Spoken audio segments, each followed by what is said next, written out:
All right, Shalom. Shalom. We want to start out by giving all praise and honor and glory to Yahweh, Ba'Hashem, Yahweh Shai, Ba'Hashem, Rakah, Kodash. Double honors to the apostles and elders of Great Millstone, and Shalom to the Akim that push the word of sincerity and in truth. It's the brothers here from Great Millstone, Atlanta. Myself, Barzal, and Karatazah. yeah, and we have this lesson. You'll see the title, Store Up Your Treasures for the Kingdom of Heaven. You know, we're going to pull out the precept in Matthew, which Yahweh Shai said just that, and expound upon it through the spirit and power of Yahweh Shai. Shai. Go ahead, you can jump straight to it. God, it's Matthew chapter 6 and verse 19.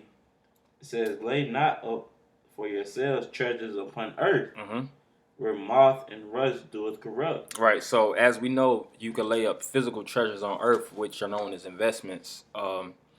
You have, assets, cars, clothes, material wealth, real estate, lands, property, which is, of course, in the form of real estate, amongst many other things that a lot of people hold value to, strong value to, and they're willing to lose their lives for certain goods. Okay. Now, Yahweh Shah said to lay not up for yourselves treasures upon earth.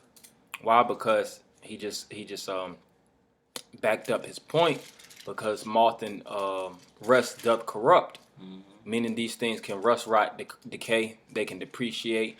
Like you have a lot of Jakes that get Camaros, Chargers, Challengers, and they basically name the car. They act like that's their baby, and then the next thing you know, it's getting repossessed. That's right. Or it's getting broken into and stolen. So those things are carnal things, and there's nothing wrong with having it, but it doesn't mean anything, so to speak. It doesn't appreciate. It's not as great as what he's going to expound on that in the comparative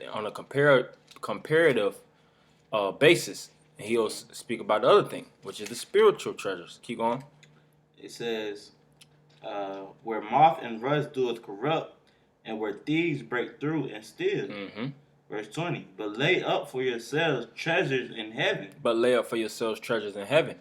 Now, we know the physical treasures, which we just went into, which is material wealth. What is spiritual treasures that you can lay in heaven? Do you actually have treasures that you could throw in the heavens, and it's going to sit in the heavens in a storage unit, and it's going to appreciate, and you could actually pull it out when you need it, like 401k? No. It's talking about in the spirit, which the heavens really represents the spirit of Yahweh Shema Shai, and really through us, we represent the kingdom of heaven.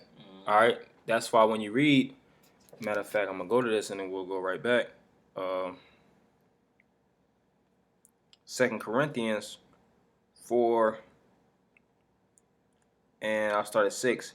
"For the Most High, who commanded the lights to shine out of darkness, have shine in our hearts," which is our spirits. Word Hebrew word lab, which is your mind, and your word, and the mind is the holding base, is the centerpiece of the spirit. It says to give the light of the knowledge of the glory of the power in the face of Yahweh Shai. "But we have this treasure," that same treasure that is spoken of in Matthew 6, "in earthen vessels." So that treasure that we're supposed to store, the Spirit of the Lord is within us. That's why you have the term investment. The word investment, in is in, vest goes into the word vesture, which means your vest, your body, or your breast. You keep the wisdom of Yahweh Shema Shai abreast unto you, and keep it close knit, so that it can value and appreciate within you. That's why when Yahweh Shai gave each and every one of those men those talents, they went out to the marketplace and flipped it. Did he give them physical talents? No, he gave them virtue. The virtues of wisdom, the virtues of knowledge, the kingly understanding, and they took the gifts and those spiritual traits, and they told individuals, and it was the each one teach one thing. They built upon those gifts, and the Lord blessed them and said, "All right, behold, good servant, be thou over 5 cities, 10 cities," and those are physical cities. So it's powerful in the spirit that if you do the spiritual will, you will possess physical riches, but it's always about actually tapping into the spirit, the spiritual mindset above all. Me and this brother was speaking actually yesterday about how the mindset is the most important thing, man. You can't build a kingdom. You can't build a kingdom without a kingly mindset. Can't. It'll fall. It'll fall. You think about these ancient kings, whether it's biblical kings, European kings in Spain and France, and the different aristocrats, and especially the heirs to the throne. Before they sat down, they had to be groomed, not physically. They didn't have to. They didn't try out cuisines and shit. They had to be mentally groomed. They had to understand that and develop a kingly attitude and a kingly mindset for that mindset to transfer and to be pushed out onto the realm to grow. That's right. So that's exactly what Yahweh Shah is speaking on, and we'll go back to that in Matthew. God. It says, but lay up for yourselves treasures in heaven, where neither moth nor rust doeth corrupt. Right, and this type of wisdom, the so-called white man can't tap into this. He can't tap into it and charge us. You have assholes that register their ministry under a 501c3, but this is not a tangible, so to speak. Yeah. This is the Holy Spirit. Yeah. The knowledge of Yahweh Shema Shah can't be compromised. Yeah, you can't. Yeah, the only person who could take the knowledge, wisdom, and understanding that you have obtained through the scriptures is the Most High, man. Esau can't take this away from us, man. Yep. That's why we're not into the carnal things of the world, because they had to understand. It's like it because at the end of the day we understand that none of that stuff really even belongs to us, man. No, we don't own anything in the society, man. Which I'm gonna get that in Hebrews, how we have no continual city. Even though we're citizens here, this isn't our city. The term citizen deals with pertaining to the city, but this isn't our city. This isn't our land. We're foreigners. We're aliens, man. You watch that movie, District 9? District 9.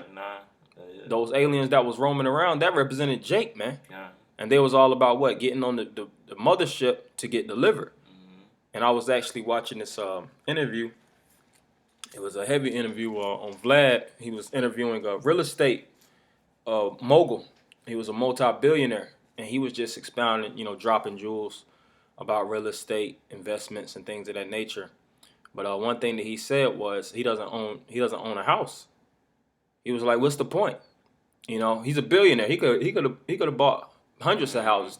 He owns property, to flip and to make money. He was like, truthfully speaking, houses aren't really even to be owned. They're owned by the banks.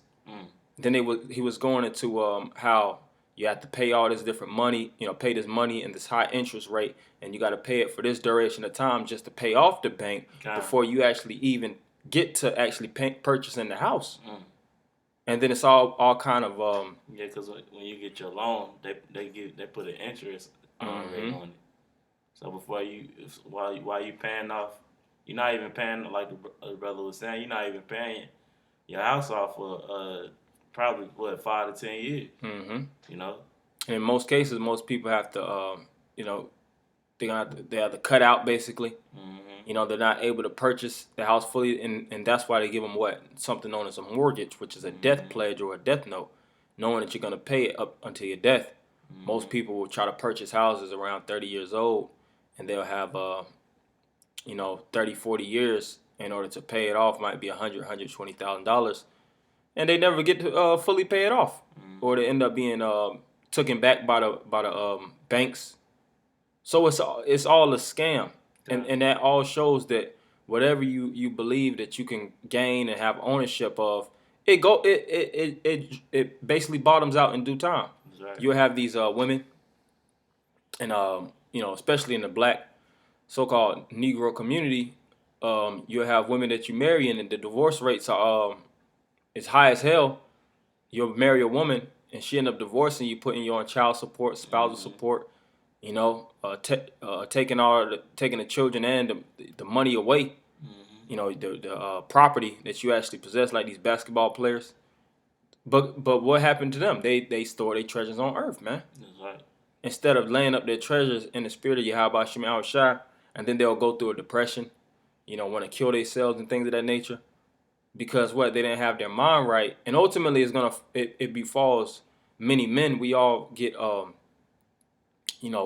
cracked by the whip of this man's system. But see, it's all about the understanding. We understand that we don't own these things. We understand that the woman that we actually have is like Tupac said, my woman's a product of this poison. She's a byproduct of this poisonous world. The children that you have, you don't own because they're a product of this world. That's right. You see, the cars that you purchase, the house that you may possess, is still owned by somebody that actually owns you. That's right. That's why you have that saying, what slaves, property can't own property. We're property. Look at your dig in your wallet. You got a social security number. You see, you got a birth certificate. Yep. And if you're purchasing or you're making any type of deals, or if you're trying to get a job to be an employee, which they give you an EIN, employee identification number, what you got to give you, your social security number. Yep. And then they'll register you in, and then they'll make you a part of their corporation, man. Done.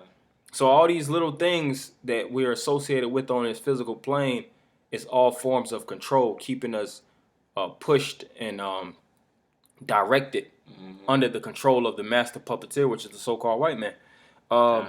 Is some more on that? If not, I'll bring out this precept. Done. Yeah, some more here. Okay.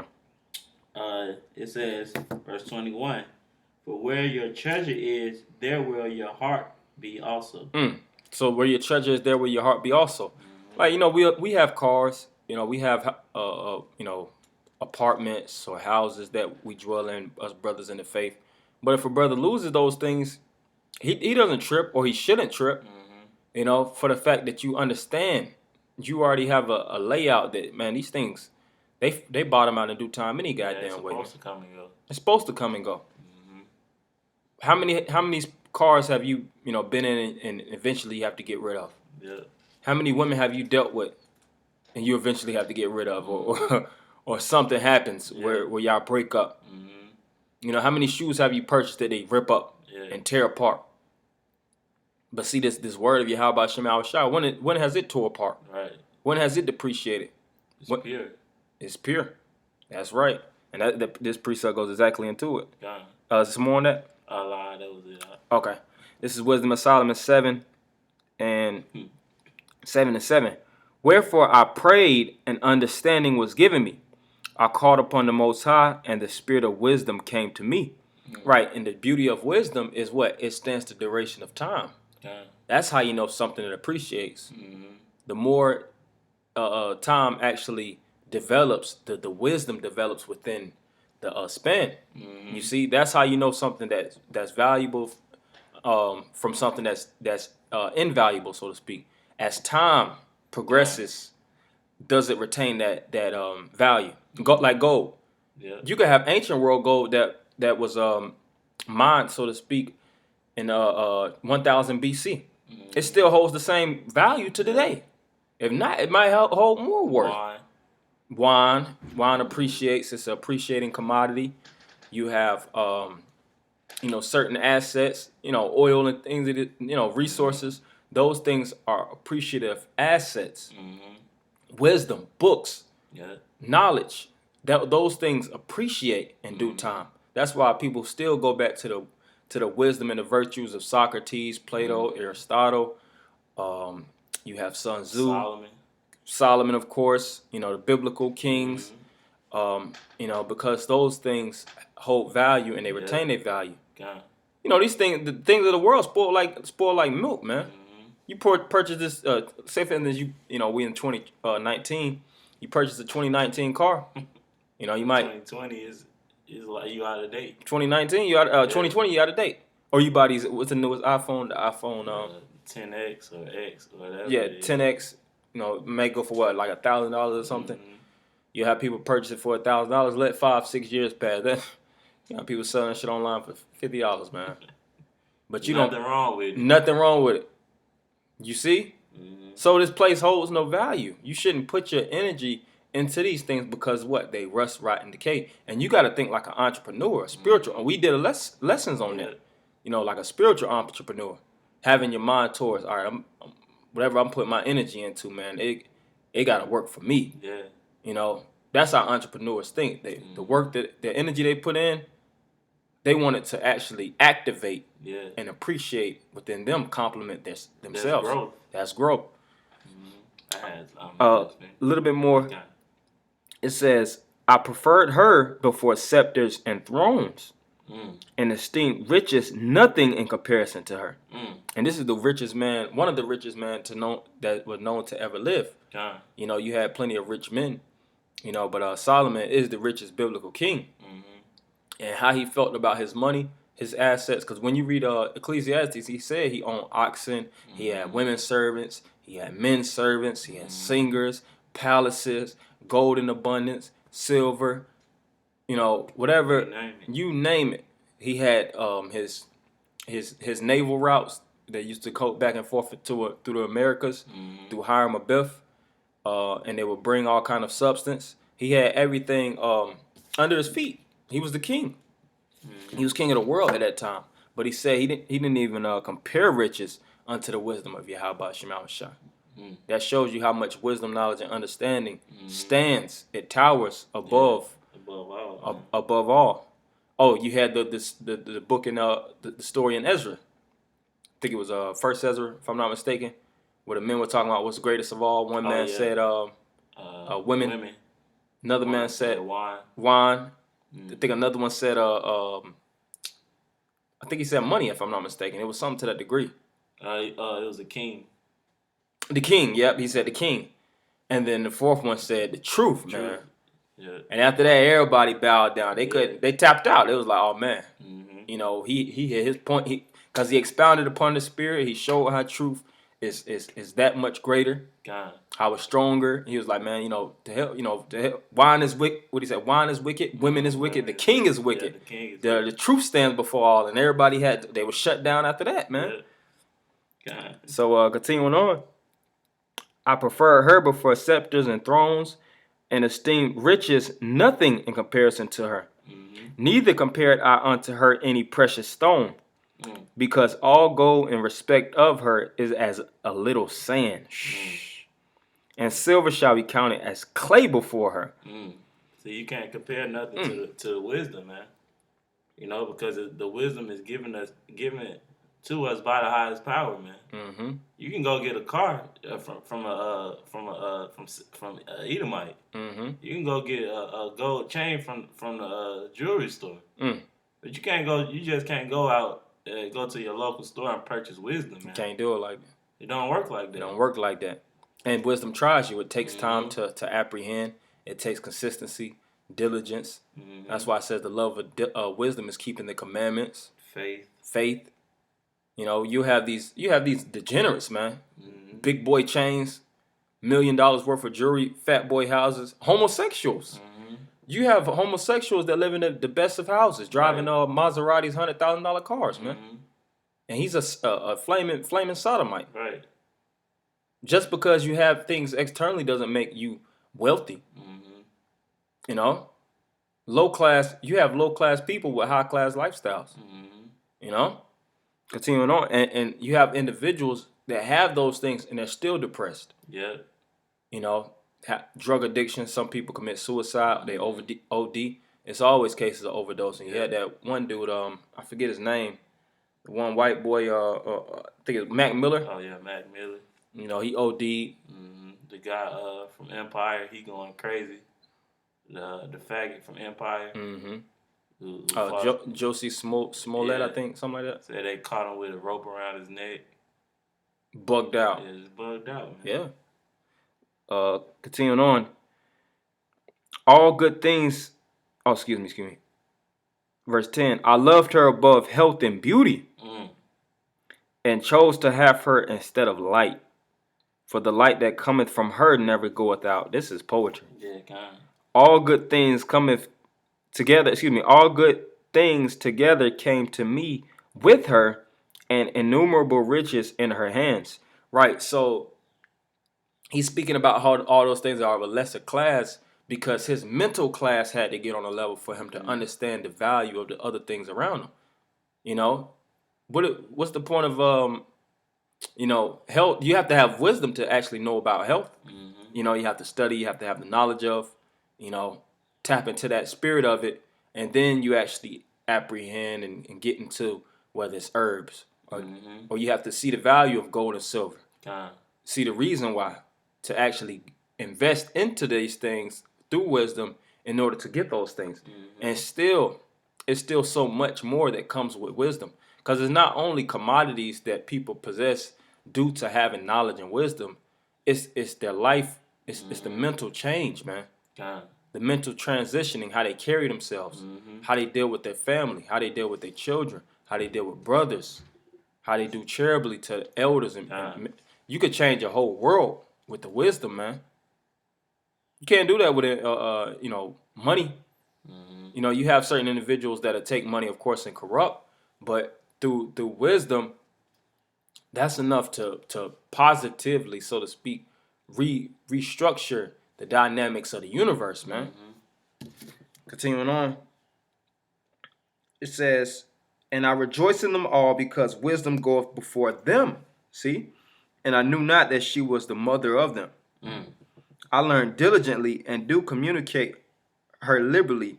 I do not hide her riches, for she is a treasure unto men that never faileth." So this is hidden treasure, man. You know, this is the most valuable precious commodity, because when you deal with even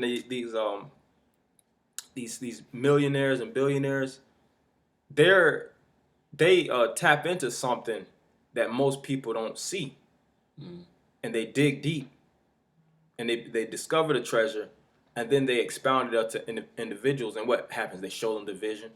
Like you had I forget his name. It's in the Think and Grow Rich book, but you had an individual when supermarkets was being created.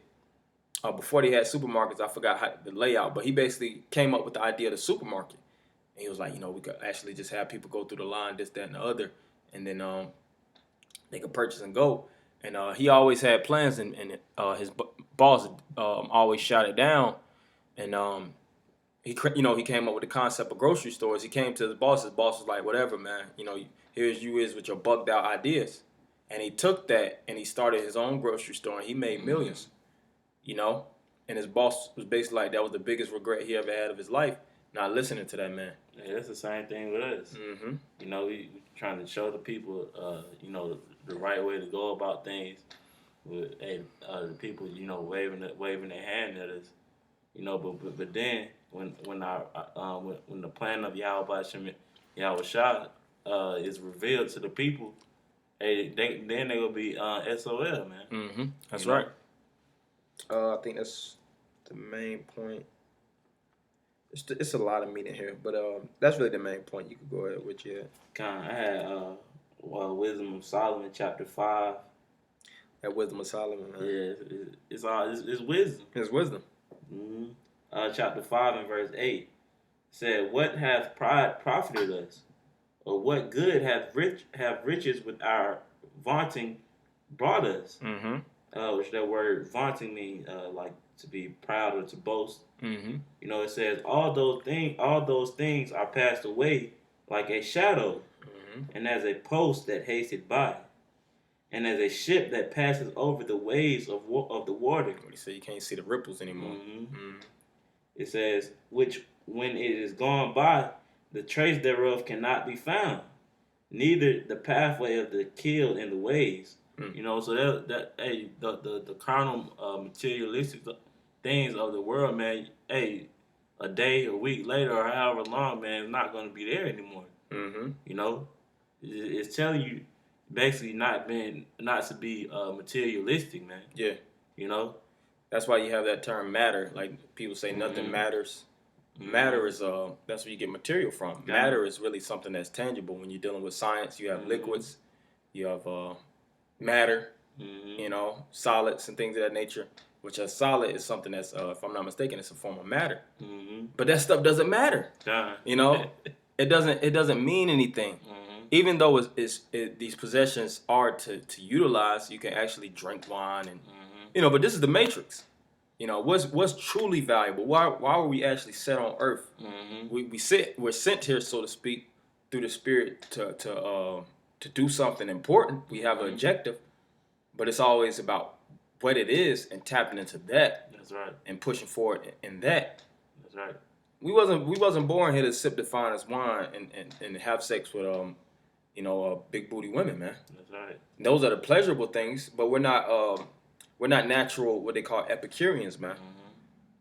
Our lives are supposed to be centered around the wisdom and knowledge of Yahweh Shema Shai and teaching our people, the elect, to wake up so that we could obtain that which we lost, which is the kingdom of heaven, and go back to the motherland, and then all things will be added unto it. That's why I said, seek ye first the kingdom of heaven and all its knowledge. And where's the kingdom of heaven? It says, loaded.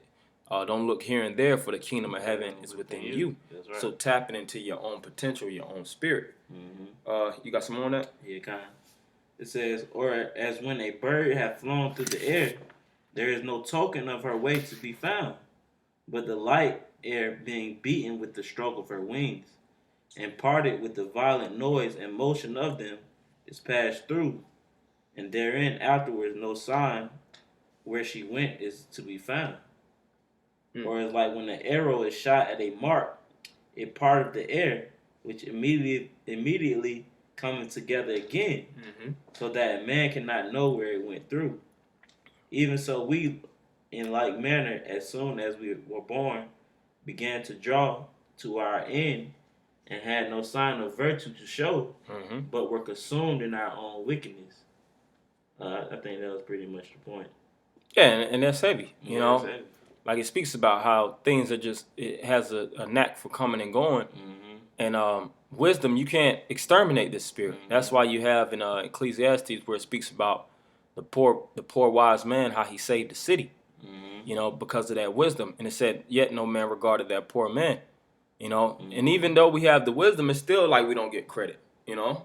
Starting out with apostles and elders, you know, the world doesn't truly value the words of Yahweh Shema Shai, because you can't take it and get followers on Instagram from this. Yeah, the scriptures tell us that they misuse the prophets, man. You know, they take you know, light of what we say. You know, they don't, like you said, they don't see the value that comes out of it. Teaching on the highways and byways isn't gonna guarantee you a new Benz, man. It's not gonna guarantee you more women. John. Even though it's written. In due time, we will possess those things, as it is written, that princes shall eat in due season. Isaiah 4:1, it says that 7 women shall cleave unto one man. But the work is what's supposed to proceed first, the discipleship. And in due time, when the Lord sees fit, that's when we will possess those riches. But that's where faith comes in, which faith is a gift. When you deal with treasures, what are those? Like gifts. You look at a treasure chest, it's all kind of little rubies and stones. That's how the spirit of the Lord is. Faith with knowledge, understanding, charity. Those are like little nuggets, man. Yeah, the big nugget is the crown. Yep, that crown. You know, that's the reward that we'll get, you know, for storing our riches up in heaven. You know, and the Lord gonna drop that big boy treasure chest in each and every one of our lap, man. And I'm probably end it with this one just for the sake of time. This is Wisdom of Solomon 6 and 21. Matter of fact, I started 20. Therefore, the desire of wisdom bringeth to a kingdom.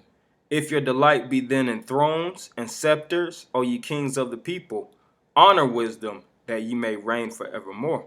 So if I could just say real quick, because it say the desire of wisdom shall bring one to the kingdom. Hey, that's why, you know, when you're around or amongst, you know, the Akim or the brotherhood, you that's the kingdom. Because what's our one of our main objectives is to desire more wisdom. You know, to get more familiar with the scriptures is desiring wisdom, man. You know, you're supposed to grow and grow each and every day in this thing, man. That's right. You know. So hey, we're in the kingdom right now, man. That's right, the domicile of the king. You know, because this is the house. You know, what is scripture says, that we are the Lord's husbandry, we are the Lord's building. You know, we don't have a fat ass mansion, you know, for brothers to come inside of. You know, with men servants and maid servants, like, you know, Solomon's ancient kingdom, but we have something just as glorious and beautiful, which is the words of Yahweh Shema Shai. That's right. You know, the inspiration, the knowledge, that's just as valuable, even more valuable. We just read how certain men compared this wisdom unto other riches and values, and they didn't even see it in comparison. Hey, well, Solomon didn't even ask for the riches. Nope, he didn't. He asked for the wisdom. He asked for the wisdom, and the Lord gave him all. Yeah. You know, and seeing that he was in the right spirit because he asked for that. So even when you're praying to the Lord, don't pray for more money. Don't pray for all those things. Pray for the wisdom. That's right. Pray for more knowledge. Pray for more understanding, more endurance. Those beautiful characteristics, and as it is spoken of, the fruits of the Spirit, and other things will come in its time, man. That's why it says, humble thyself under the hand of the Lord, and he will exalt thee in due time. So, you had anything else you want to say? Nope. This is all we have for you brothers. Hopefully you brothers are edified. We're going to end it by giving all praise, honor, and glory to Yahweh, Ba'ashem, Yahweh Shah, Ba'ashem, Rakakodash. Double honors to the apostles and elders, great millstone, and Shalom, Maki. Shalom.